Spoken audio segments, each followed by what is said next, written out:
mencetak santri adalah, yaitu yang nomor satu adalah ruhul jihad dan ruhul din. Jiwa perjuangan dan jiwa keagamaan. Itu yang ditanamkan oleh saya kepada santri. Jadi santri sini harus keluarnya bukan ruhul dunya, bukan cari dunia, tapi mempunyai jiwa keagamaan, jiwa kepemimpinan dalam menegakkan agama Allah. Itu tujuan pertama.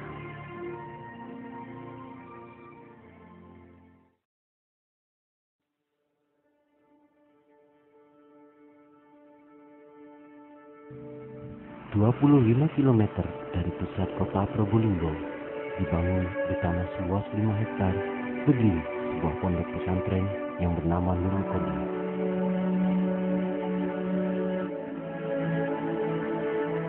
Tepatnya terletak di Desa Kalikajar Kulon, Kecamatan Paiton, Kabupaten Probolinggo, Jawa Timur.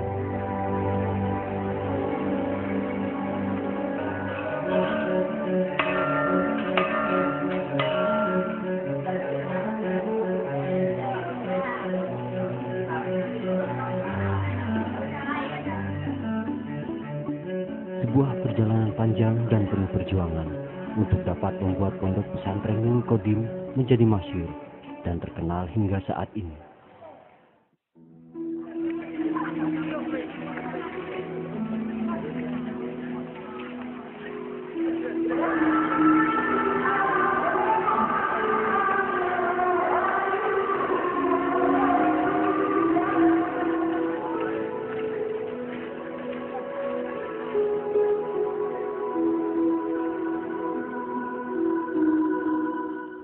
Sejarah banyak mencatat tokoh pendiri Pondok Nurul Qadim begitu dicintai dan dikenal masyarakat. Dari tangan beliaulah sejarah dimulai. Transformasi zaman tak lantas membuat pondok ini tenggelam. Nurul Qadim tetap tegar berdiri dan semakin berkembang seiring berjalannya waktu. Semua itu tidak terlepas dari perjuangan pendiri pondok.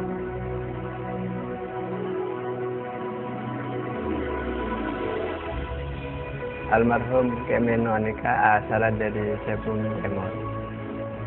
Keluarga KF Buddha Nyai Maryam asal ki Sebung Panapa kanto ki Sebung Langker yang pun beda abah Kemeno nikah pas mendirikan musola pas etorok santre baru abah nikah mendirikan masjid saya saki sarang gahasan sepuh Pinggul.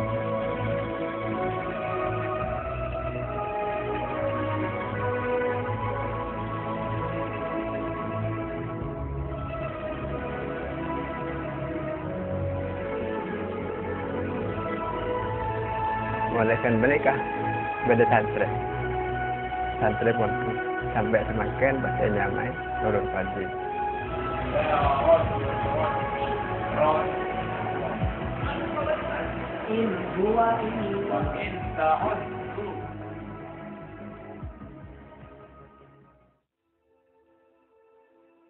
Kehidupan masyarakat Kalikajar saat itu jauh dari nilai-nilai Islam.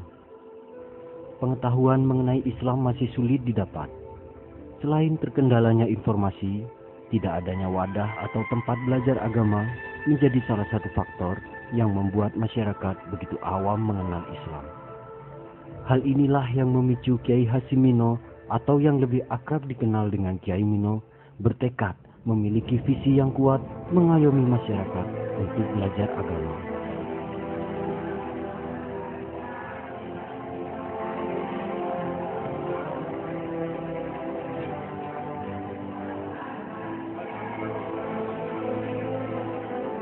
Di tahun 1943, beliau mendirikan sebuah masjid sederhana yang ia bangun tepat di depan rumah beliau.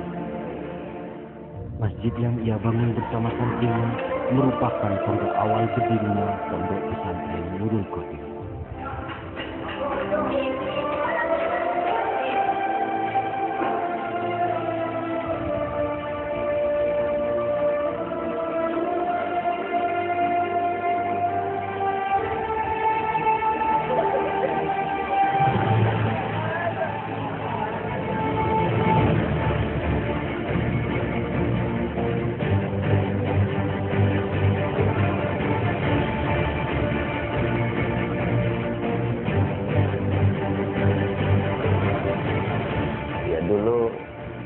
waktu saya masuk pondok itu tahun 63. Nurul Qadim nikah pacet pon bede santri pondukeun.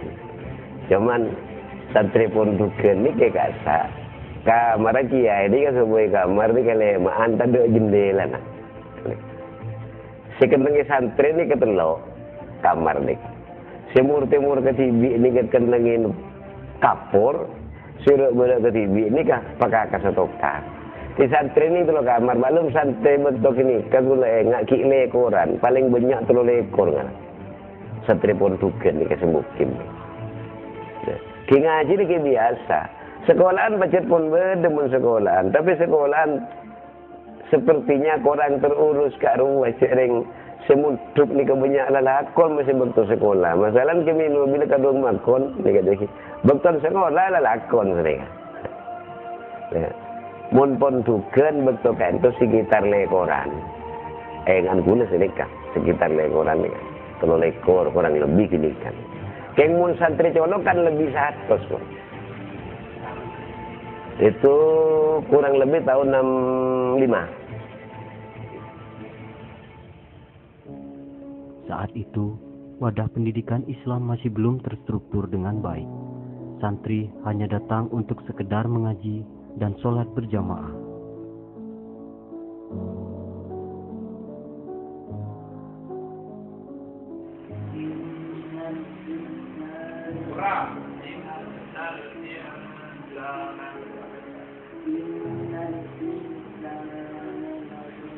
Di tahun 1955, Kiai Mino mendirikan madrasah diniyah yang dipimpin oleh Ustadz Ahmad.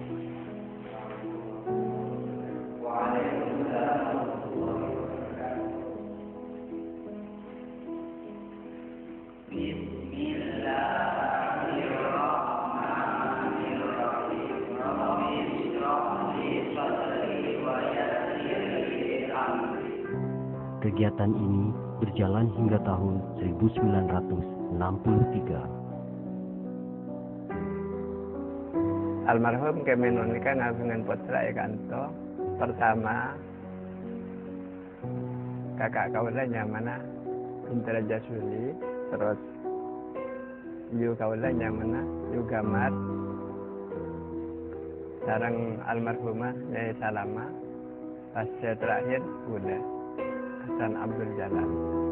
Abah Buddha Kemino nikah ngasun keluarga 2. Saya nomor 1 Efu Kaula, saya nomor 2 Nyai Maimunah dari Sompeden.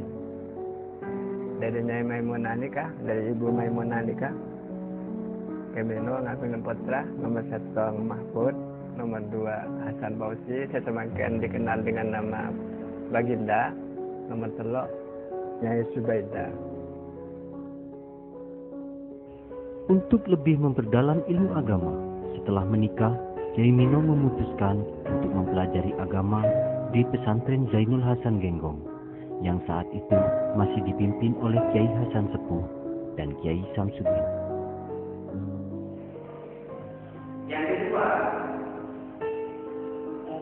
Perkembangan pendidikan tidak berjalan mulus. Tahun 1960, madrasah diniyah sempat mengalami kemerosotan.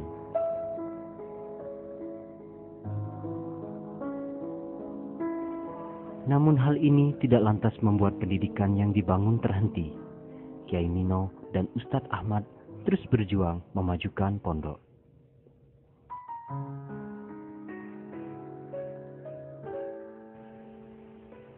Tahun 1943 hingga 1987 menjadi sejarah perjuangan Kiai Hasyim Mino sebagai tokoh pendiri pondok pesantren Nurul Qadim. Perjuangan yang akan selalu dikenang sepanjang masa oleh masyarakat.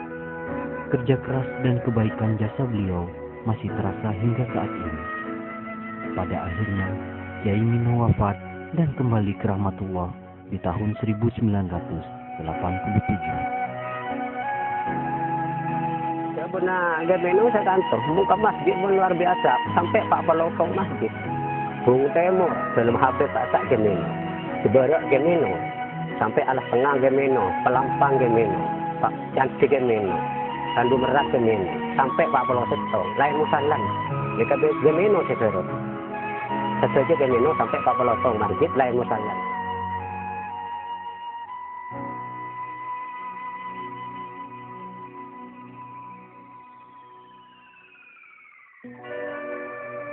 Puluh hari setelah wafatnya beliau, semua ulama sepakat menjulukinya sebagai Al-Arif Billah.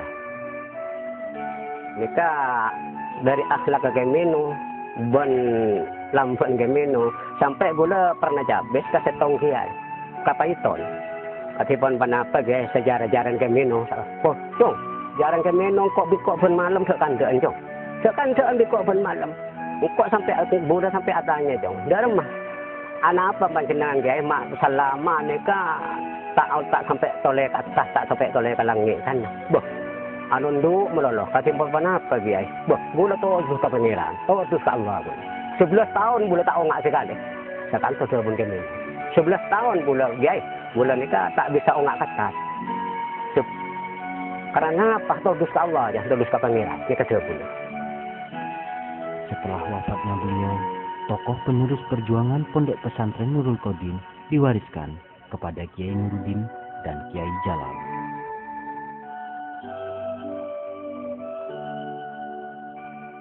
Kiai Nuruddin saat itu menjadi santri dan sekaligus pengajar di Pondok Pesantren Zainul Hasan.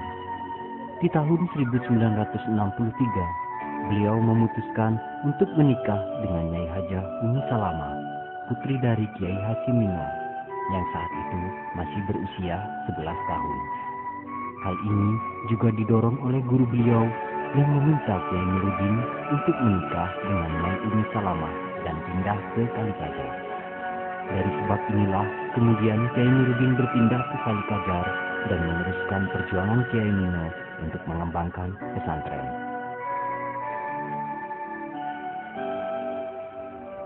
Setelah 63 baru dimulai pendidikan oleh saya Kiai Nuruddin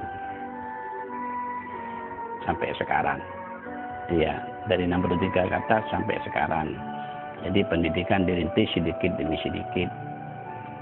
Awal mulanya sampai dari masyarakat. Yang kemudian sekitar tahun 70 mulai banyak datang yang mondok ke sini.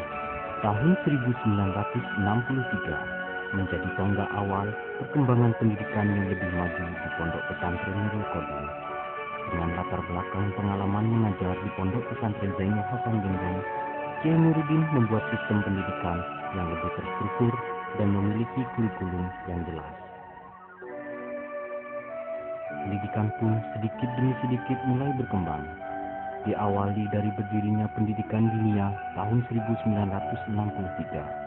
Kiai Nuruddin mulai mengembangkan sistem pembelajaran yang lebih baik. Namun, perjuangan beliau tidak berjalan lancar. 4 tahun setelah berdirinya lembaga dinia, sempat mengalami kemerosotan. Hingga akhirnya, Kiai Nuruddin dan Kiai Hasimino merubah sistem pengajaran kepada santri untuk lebih fokus mempelajari ilmu agama dan mengurangi kegiatan kerja bakti pembangunan. Berkat kegigihan inilah, di tahun 1970, pendidikan di pondok pesantren mengalami perkembangan pesat. Santri mulai banyak berdatangan, dan Kiai Nuruddin mencanangkan untuk mendirikan MTS di tahun 1975. Pada tahun 1988, Kiai Nuruddin mengembangkan pondok dengan membuka pondok putri baru di sebelah utara pondok utama. Dan santri pun semakin banyak dan berkembang pesat.